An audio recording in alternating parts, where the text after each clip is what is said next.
Mark Twain, La Grande Révolution de Pitcairn. Que le lecteur me permette de lui rafraîchir un peu la mémoire. Il y a 100 ans à peu près, l'équipage d'un vaisseau anglais, le Bounty, se révolta. Les matelots abandonnèrent le capitaine et les officiers, à l'aventure en pleine mer, s'emparèrent du navire et firent voile vers le sud. Ils se procurèrent des femmes parmi les naturels de Tahiti, puis allèrent jusqu'à un petit rocher isolé au milieu du Pacifique, appelé île de Pitcairn, brisèrent le vaisseau après l'avoir vidé de tout ce qui pouvait être utile à une nouvelle colonie, et s'établirent sur le rivage de l'île. Pitcairn est si éloigné des routes commerciales qu'il se passa des années avant qu'un autre navire y abordât. On avait toujours regardé l'île comme inhabitée. Aussi, lorsqu'en 1808, un navire y jeta l'ancre, le capitaine fut grandement surpris de trouver la place occupée. Les matelots mutinés avaient, il est vrai, lutté ensemble, et leur nombre avait graduellement diminué par des meurtres mutuels, tant qu'il n'en était resté que 2 ou 3 du stock primitif. Mais ces tragédies avaient duré assez longtemps pour que quelques enfants fussent nés. Aussi, en 1808, l'île avait-elle une population de 27 personnes. John Adams, le chef des mutinés, vivait encore et devait vivre encore longtemps comme gouverneur et patriarche du troupeau. L'ancien révolté, homicide, était devenu un chrétien et un prêcheur, et sa nation de 27 personnes était maintenant la plus pure et la plus dévouée à Christ. Adams avait depuis longtemps arboré le drapeau britannique et constituait son île en apanage du royaume anglais. Aujourd'hui, la population compte 90 personnes, 16 hommes, 19 femmes, 25 garçons et 30 filles, tous descendants des révoltés, tous portant des noms de famille de ces révoltés, tous parlant exclusivement l'anglais. L'île s'élève haut de la mer et ses bords sont escarpés. Sa longueur est d'environ de 3/4 de mille et par place, sa largeur atteint un demi-mille. Les terres labourables qu'elle renferme sont distribuées entre les différentes familles, suivant un partage fait depuis de longues années. Il y a quelques bétails, chèvres, porcs, volailles, chats. Pas de chiens, ni de grands animaux.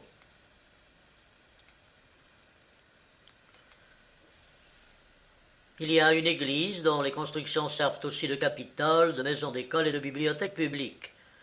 Le gouverneur s'est appelé pendant 1 ou 2 générations magistrat et chef suprême en subordination à Sa Majesté la Reine de Grande-Bretagne.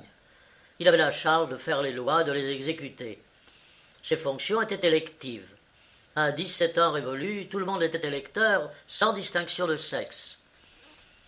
Les seules occupations du peuple étaient l'agriculture et la pêche. Leur seul amusement, les services religieux. Il n'y a jamais eu dans l'île une boutique ou de l'argent. Les mœurs et les vêtements du peuple ont toujours été primitifs. Les lois d'une puérile simplicité, et ils ont vécu dans le calme profond d'un dimanche loin du monde, de ses ambitions, de ses vexations, ignorants et insoucieux de ce qui se passait dans les puissants empires situés au-delà des solitudes illimitées de l'océan. Une fois en 3 ou 4 ans, un navire abordait là, les émouvait avec de vieilles nouvelles batailles sanglantes, épidémies dévastatrices, trônes tombés, dynasties écroulées, puis leur cédait quelques savons et flanelles pour des fruits d'igname ou d'arbres à plein, et refaisait voile, laissant à nouveau se retirer vers leurs songes paisibles et leur pieuse dissipation. Le 8 septembre dernier, l'amiral de Orsay, commandant en chef de l'escadre anglaise dans le Pacifique, visita l'île de Pitcairn. Voici comment il s'exprime dans son rapport officiel à l'amirauté. Ils ont des haricots, des carottes, des navets, des choux, un peu de maïs, des ananas, des figues et des oranges, des citrons et des noix de coco. Les vêtements leur viennent uniquement des navires qui passent et qui prennent en échange des provisions fraîches. Il n'y a pas de source dans l'île, mais comme il pleut en général 1 fois par mois, ils ont abondance d'eau. Cependant, parfois, dans les premières années, ils ont souffert de la soif. Les liqueurs alcooliques ne sont employées que comme remède, et un ivrogne est chose inconnue. Quels sont les objets nécessaires que les habitants ont à se procurer du dehors? Le mieux est de voir ceux fournis par nous en échange de provisions fraîches. C'est de la flanelle, de la serge, des vrilles, des bottines, des peignes et du savon. Il leur faut aussi des cartes et des ardoises pour leur école. Les outils de toutes sortes sont reçus avec plaisir. Je leur ai fait livrer un drapeau national de notre matériel, afin qu'ils puissent le déployer à l'arrivée des vaisseaux, et une longue scie dont ils avaient grand besoin. Cela sera approuvé, je crois, de vos seigneuries. Si la généreuse nation anglaise était seulement informée des besoins de cette petite colonie, si méritante, il y serait pourvu avant peu. Le service divin a lieu chaque dimanche à 10h30 et à 3h dans l'édifice bâti pour cet usage par John Adams, et où il officia jusqu'à sa mort en 1829. Il se célèbre exactement suivant la liturgie de l'église anglicane. Le pasteur actuel est M. Simon Young. Il est fort respecté. Un cours d'instruction religieuse a lieu tous les mercredis. Tous ceux qui peuvent y assister le font. Il y a aussi une réunion générale de prière le premier vendredi de chaque mois. Les prières familiales se disent dans chaque maison. C'est la première chose qu'on fait au réveil et la dernière avant le coucher. On ne prend sa part d'aucun repas sans invoquer les bénédictions divines avant et après. Nul ne peut garder sans profond respect les vertus religieuses de ces insulaires. Des gens dont le plus grand plaisir, le plus estimé, est de communiquer par la prière avec Dieu et de s'unir pour chanter des hymnes à sa gloire, des gens qui sont en outre aimables, actifs et probablement plus exempts de vices que toute autre réunion d'hommes, n'ont pas besoin de prêtres parmi eux. J'arrive maintenant à une phrase dans le rapport de l'amiral qu'il laissa tomber de sa plume négligemment, j'en suis sûr, et sans arrière-pensée. Voici la phrase. Un étranger, un Américain, est venu s'installer dans l'île. C'est une acquisition douteuse. Une acquisition douteuse, certes. Le capitaine Hornsby du navire américain Hornet toucha à Pitcairn 4 mois à peine après la visite de l'amiral, et par les faits qu'il y a recueillis, nous sommes tout à fait renseignés maintenant sur cet Américain. Réunissons ces faits par ordre chronologique. Le nom de l'Américain était Butterworth Staveley. Dès qu'il eut fait connaissance avec tout le peuple, et cela naturellement ne lui demanda que quelques jours, il s'occupa de se mettre en faveur par tous les moyens possibles. Il devint excessivement populaire et très considéré. La première chose qu'il fit, en effet, fut d'abandonner ses mœurs profanes et de mettre toutes ses énergies dans l'exercice de la religion. Il était sans cesse à lire sa Bible, à prier, à chanter des hymnes, à demander les bénédictions divines.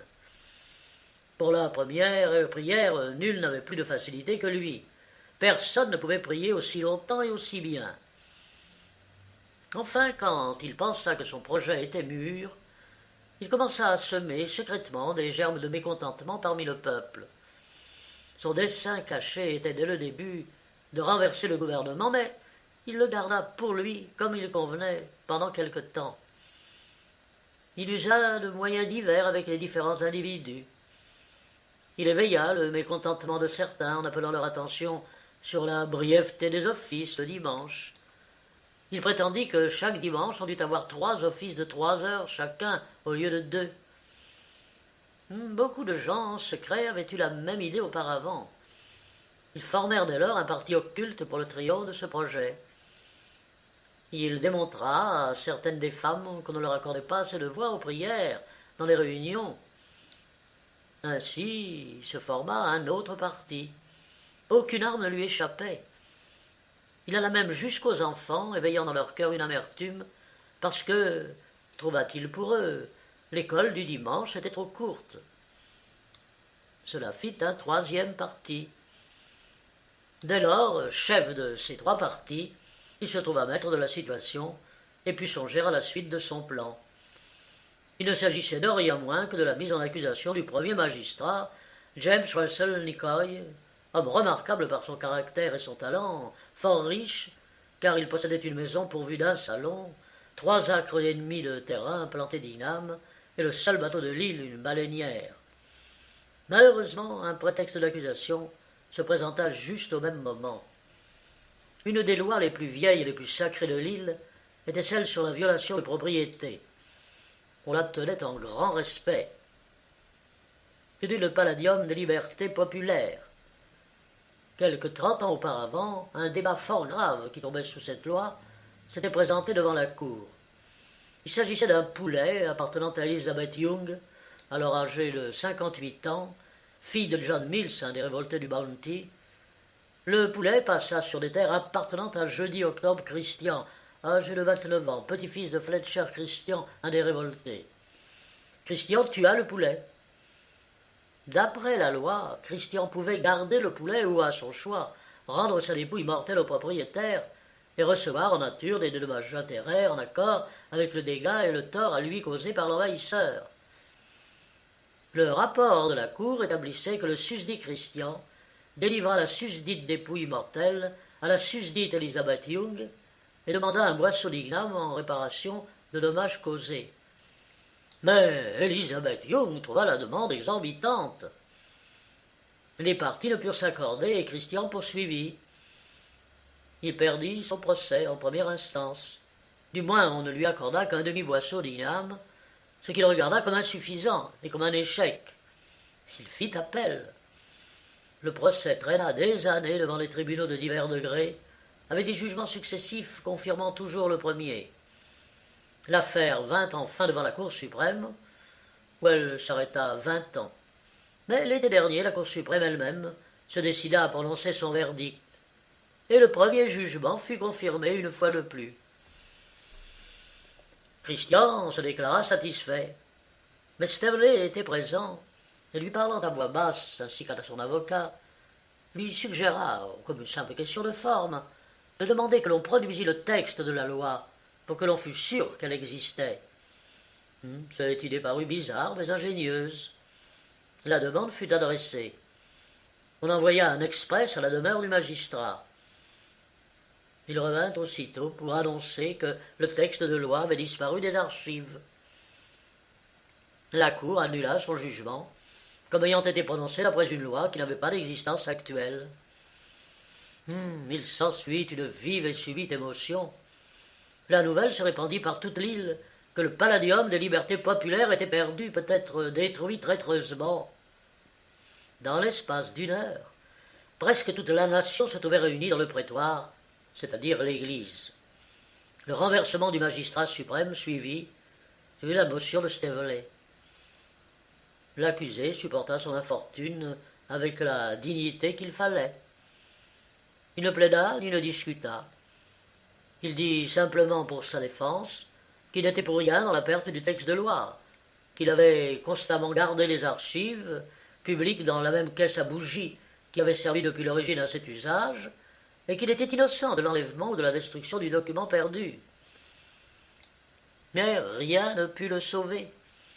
Il fut déclaré coupable de trahison et de dissimulation, déchu de ses fonctions, et toutes ses propriétés furent confisquées. La partie la moins solide de tout ce honteux procès fut la raison indiquée par ses ennemis à la destruction du texte de loi, à savoir qu'il voulait favoriser Christian parce qu'il était son cousin. Staveley était, à vrai dire, parmi toute la nation, le seul individu qui ne fut pas le cousin du juge. Le lecteur doit se souvenir que tous les gens de ce peuple descendaient d'une demi-douzaine de personnes. Les premiers enfants s'étaient mariés ensemble et avaient donné aux révoltés des petits-enfants. Et ces petits-enfants s'étaient mariés entre eux. Ensuite, on vit des mariages d'arrière-petits-fils et de leurs enfants. Aujourd'hui, par suite, tous sont consanguins. Il y a des parentés étonnantes, stupéfiantes même par leur combinaison compliquée. Un étranger, par exemple, dira à un habitant de l'île « Vous parlez de cette jeune fille comme de votre cousine, mais tout à l'heure vous l'appeliez votre tante. » Parfaitement, elle est ma tante et aussi ma cousine. Elle est également ma belle-sœur, ma nièce, ma cousine au 4e degré, au 33e ou 42e, ma grand-tante, ma grand-mère, la veuve de mon beau-frère, et la semaine prochaine, elle sera ma femme. Ainsi, l'accusation de népotisme contre le premier magistrat était faible. Mais peu importe, faible ou forte, elle convint à Staveley. Il fut immédiatement élu à la place vacante, et, suant des réformes par tous les pores, il se mit à l'œuvre avec vigueur. En peu de temps, les services religieux firent rage partout et sans discontinuer. Par ordre, la seconde prière de l'office du matin, qui avait jusqu'alors duré quelques 35 ou 40 minutes, et où l'on faisait des vœux pour le monde en énumérant les continents, et puis les nations et les tribus, fut étendue à 1h30. On y ajouta des supplications en faveur des peuples possibles dans les différentes planètes. Tout le monde en fut ravi. Chacun disait « Cela commence à prendre tournure ». Par ordre, les 3 sermons habituels de 3 heures chacun furent doublés en longueur. La nation vint encore signifier sa gratitude au nouveau magistrat. La vieille loi défendant de faire la cuisine le jour du sabbat s'étendit à l'interdiction de manger également. Par ordre, l'école du dimanche eut le privilège de se continuer pendant la semaine. La joie de tous fut complète. En 1 mois à peine, le nouveau magistrat était devenu l'idole du peuple. Le moment lui parut propice au nouveau mouvement qu'il méditait. Il commença, d'abord avec prudence, à exciter l'opinion publique contre l'Angleterre. Il prit à part un par un les principaux citoyens et causa avec eux sur ce sujet. Bientôt il s'enhardit et parla ouvertement. Il dit que la nation devait elle-même, à son honneur, à ses grandes traditions, de se dresser dans sa force et de secouer le joug écrasant de l'Angleterre. Les naïfs insulaires répondirent « Nous n'avons jamais remarqué qu'il nous écrasât. Comment pourrait-il nous écraser? Une fois en 3 ou 4 ans, l'Angleterre nous envoie un navire avec du savon et des vêtements, et toutes les choses dont nous avons grand besoin et que nous recevons avec reconnaissance. Elle ne nous dérange jamais. Elle nous laisse aller comme nous voulons. » « Allez comme vous voulez. Mais de tout temps, les esclaves ont pensé et parlé ainsi. Vos paroles montrent combien vous êtes tombés bas, combien vils et abrutis vous êtes devenus sous cette tyrannie qui vous écrase. Et quoi? Avez-vous renié toute fierté humaine? N'est-ce rien que la liberté?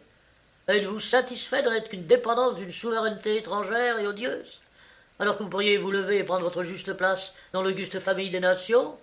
Vous seriez libre, grand, civilisé, indépendant. Vous ne seriez plus les serviteurs d'un maître couronné, mais les arbitres de votre destin. Vous auriez le droit de parler, et vous pèseriez dans la balance des destinées des nations terrestres, vos sœurs. De semblables discours produisirent leur effet. Les citoyens commencèrent à sentir le joug anglais. Ils ne savaient pas exactement comment et où, mais ils étaient parfaitement sûrs de le sentir. Ils se mirent à murmurer avec insistance, à secouer leurs chaînes, à soupirer pour le soulagement et la délivrance. Ils enverrent à la haine du drapeau anglais le signe et le symbole de leur humiliation nationale. Ils cessèrent de le regarder quand il passait près du Capitole, détournèrent les yeux et grincèrent des dents. Et quand, un beau matin, on le trouva piétiner dans la boue au bas du poteau, on le laissa là. Personne n'avança la main pour le rehisser. Une chose alors qui devait arriver tôt ou tard se produisit. Quelques-uns des principaux citoyens allèrent trouver une nuit le magistrat et lui dirent « Nous ne pouvons supporter plus longtemps cette odieuse tyrannie, mais comment faire pour nous en affranchir? Par un coup d'État? Mais comment? Un coup d'État, voici ce que c'est. Tout est prêt d'ailleurs. À un moment donné, comme chef suprême de la nation, je proclame publiquement et solennellement son indépendance, et je la délie de toute obéissance à quelque autre puissance que ce soit. Cela paraît simple et aisé, nous pouvons fort bien l'exécuter. Et quelle sera la première chose à faire ensuite? Bien, s'emparer de toutes les forces et des propriétés publiques de toutes sortes, promulguer une loi martiale, mettre l'armée et la marine sous le pied de guerre et proclamer l'Empire. Ce beau programme éblouit ces gens naïfs. Cela est grand, dirent-ils, cela est splendide, mais l'Angleterre ne restera-t-elle pas? Oh, laissez-la faire, ce rocher est un vrai Gibraltar. Bien, mais parlons de l'Empire. Nous faut-il vraiment un empire et un empereur? Mais ce qu'il vous faut, mes amis, c'est l'unification. Regardez l'Allemagne, l'Italie, elles ont fait leur unité. Il s'agit de faire notre unité. C'est ce qui rend la vie chère. C'est ce qui constitue le progrès. Il nous faut une armée permanente et une flotte. Des impôts s'en suivront naturellement. Tout cela réuni fait la grandeur d'un peuple. L'unification et la grandeur, mais que pouvez-vous demander de plus? Eh bien, seul un empire peut nous donner tous ces avantages. Le 8 septembre, l'île Pitcairn fut donc proclamée nation libre et indépendante. Et le même jour eut lieu le couronnement solennel de Butterworth, empereur de Pitcairn, au milieu de grandes fêtes et réjouissances. La nation entière, à l'exception de 14 personnes, en grande partie des petits-enfants, défila devant le trône sur un seul rang, avec bannières et musique. Le cortège avait plus de 90 pieds de long. On observa qu'il mit 3 bons quarts de minute à passer. Jamais dans l'histoire de l'île on n'avait vu chose pareille. L'enthousiasme public était sans bornes. Dès lors, sans tarder, commencèrent les réformes impériales. On institua des ordres de noblesse. Un ministre de la marine fut nommé. On lui confia la baleinière. Un ministre de la guerre fut choisi et reçut le soin de procéder aussitôt à la formation d'une armée permanente. On nomma un premier lord de la trésorerie. Il fut chargé d'établir un projet d'impôt et d'ouvrir des négociations pour des traités offensifs, défensifs et commerciaux avec les puissances étrangères. On créa des généraux et des amiraux, ainsi que des chambellans, des écuyers servants et des gentilshommes de la chambre. À ce moment-là, tous les gens disponibles furent occupés. Le grand-duc de Galilée, ministre de la guerre, se plaignit que tous les hommes faits, au nombre de 16, qui se trouvaient dans l'Empire, fussent pourvus de charges importantes. Aucun d'eux ne voulait dès lors servir dans les rangs. Son armée permanente était dans le lac. Le marquis d'Arara, ministre de la Marine, formulait les mêmes plaintes. Il voulait bien, disait-il, prendre lui-même la direction de la baleinière, mais il lui fallait quelqu'un pour représenter l'équipage. L'empereur fit pour le mieux dans les circonstances. Il enleva à leur mère tous les enfants âgés de plus de 10 ans et les incorpora dans l'armée. On forma ainsi un corps de 17 soldats, commandés par un lieutenant général et 2 majors. Cette mesure satisfit le ministre de la guerre et mécontenta toutes les mères du pays. Leurs chers petits ne devaient pas, disait-elle, trouver des tombes sanglantes sur les champs de bataille, et le ministre de la guerre aurait à répondre de cette décision. Quelques-unes, les plus désolées, les plus inconsolables, passèrent leur temps à guetter le passage de l'empereur et lui jetaient des ignommes sans se soucier des gardes du corps. En outre, étant toujours donné le petit nombre d'hommes, on fut obligé d'utiliser le duc de Béthanie, ministre des Postes, comme rameur sur la baleinière. Cela le mit dans une position inférieure vis-à-vis de tel autre noble de rang plus bas, par exemple le vicomte de Canaan, juge-maître des plaies communs. Le duc de Béthanie, par suite, prit ouvertement des allures de mécontent et en secret conspira. L'empereur l'avait prévu mais ne le put empêcher. Et tout alla de mal en pis. L'empereur, certains jours, éleva Nancy Peter à la pairie et le lendemain l'épousa. Cependant, pour des raisons d'État, le cabinet lui avait énergiquement conseillé d'épouser Emmeline, fille aînée de l'archevêque de Bethléem. Suivirent des griefs dans un parti important, les gens d'église. La nouvelle impératrice s'assura l'appui et l'amitié des 2/3 des 36 femmes adultes de la nation, en les absorbant dans sa cour comme dames d'honneur, et cela lui fit 12 ennemis mortels des 12 restants. Les familles des dames d'honneur bientôt commencèrent à s'insurger de s'il n'y avait plus personne pour faire le ménage de la maison. Les 12 femmes non choisies refusèrent d'entrer dans les cuisines impériales comme servantes. Ainsi, l'impératrice dut prier la comtesse de Jéricho et autres grandes dames de la cour d'aller chercher l'eau, de balayer le palais et d'accomplir d'autres services vulgaires également désagréables. Cela causa quelque fureur de ce côté-là. Chacun se plaignait des taxes levées pour l'entretien de l'armée et de la marine et pour le reste des dépenses du gouvernement impérial. Elles étaient intolérables et écrasantes et réduisaient la nation à la mendicité. Les réponses de l'empereur ne satisfaisaient personne. Voyez la Germanie, voyez l'Italie, sont-elles plus heureuses que vous? N'avez-vous pas l'unification? Et eux disaient, on ne peut pas se nourrir avec de l'unification, et nous mourrons de faim. Il n'y a pas d'agriculture. Tout le monde est à l'armée, ou dans la marine, ou dans un service public, paradant en uniforme, avec rien à faire, ni à manger. Personne pour travailler au champ. Regardez la Germanie, regardez l'Italie, c'est la même chose, là. C'est ça, l'unification. Il n'y a pas d'autre procédé pour obtenir par d'autres procédés pour la conserver quand on l'a, disait toujours le pauvre empereur. Mais les mécontents ne répondaient que « Nous ne pouvons pas supporter les taxes, nous ne pouvons pas ». Pour couronner le tout, les ministres annoncèrent une dette publique de plus de 45 $, un demi-dollar par tête pour la nation. Et ils proposèrent quelques nouveaux impôts. J'avais entendu dire que l'on fait toujours ainsi en pareil cas. Ils proposèrent des droits sur l'exportation et aussi sur l'importation. Ils voulaient émettre des bons du trésor ainsi que du papier-monnaie, amortissables en igname, échouent en 50 ans.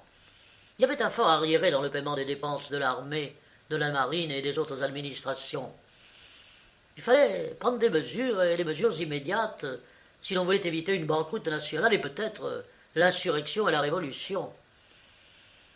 L'empereur prit soudain une décision énergique dont on n'avait jamais eu d'exemple jusqu'alors dans l'histoire de l'île. Il vint, en grand apparat, à l'église un dimanche matin, avec toute l'armée derrière lui, et donna l'ordre au ministre des Finances de faire une collecte. Ce fut la plume dont le poids vint faire plier les genoux du chameau. Un citoyen, puis un autre se levèrent et refusèrent de se soumettre à cet outrage inouï.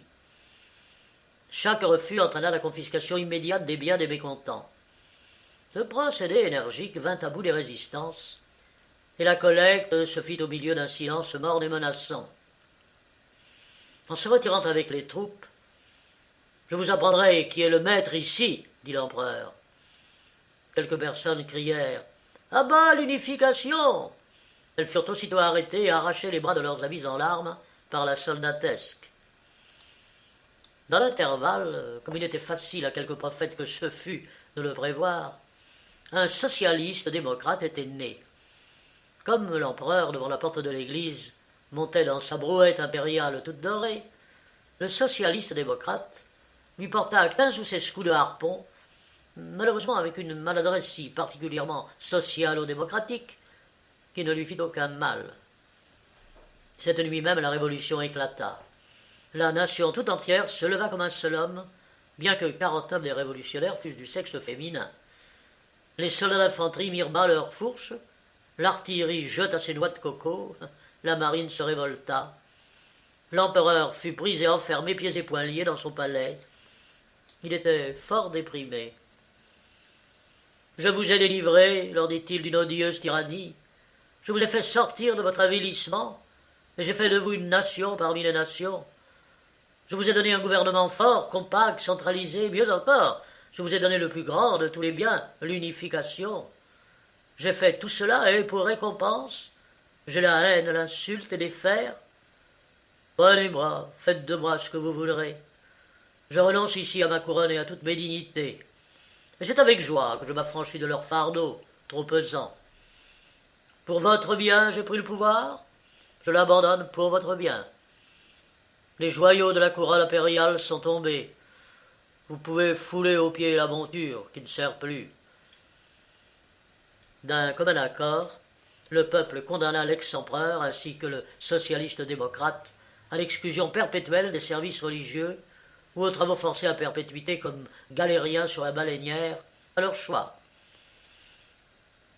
Le lendemain, la nation se réunit de nouveau, redressa le drapeau britannique, rétablit la tyrannie britannique et fit rentrer les nobles dans le rang. Tous s'occupèrent aussitôt avec le zèle le plus actif de reconstituer les plans d'Ignam dévastés et abandonnés et de remettre en honneur les vieilles industries utiles et la pratique salutaire et consolante des anciens exercices religieux.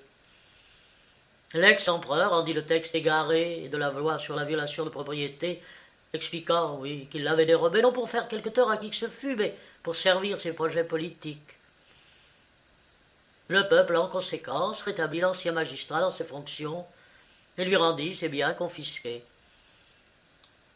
Après réflexion, l'ex-empereur et le socialiste démocrate choisirent l'exil perpétuel des services religieux, de préférence aux travaux forcés de la perpétuité, avec les services religieux à perpétuité, pour employer leur expression. Le peuple pensa dès lors que les malheurs de ces pauvres gens leur avaient troublé la raison, et l'on jugea prudent de les enfermer. Ainsi fit-on. Telle est l'histoire de l'acquisition douteuse de Pitcairn.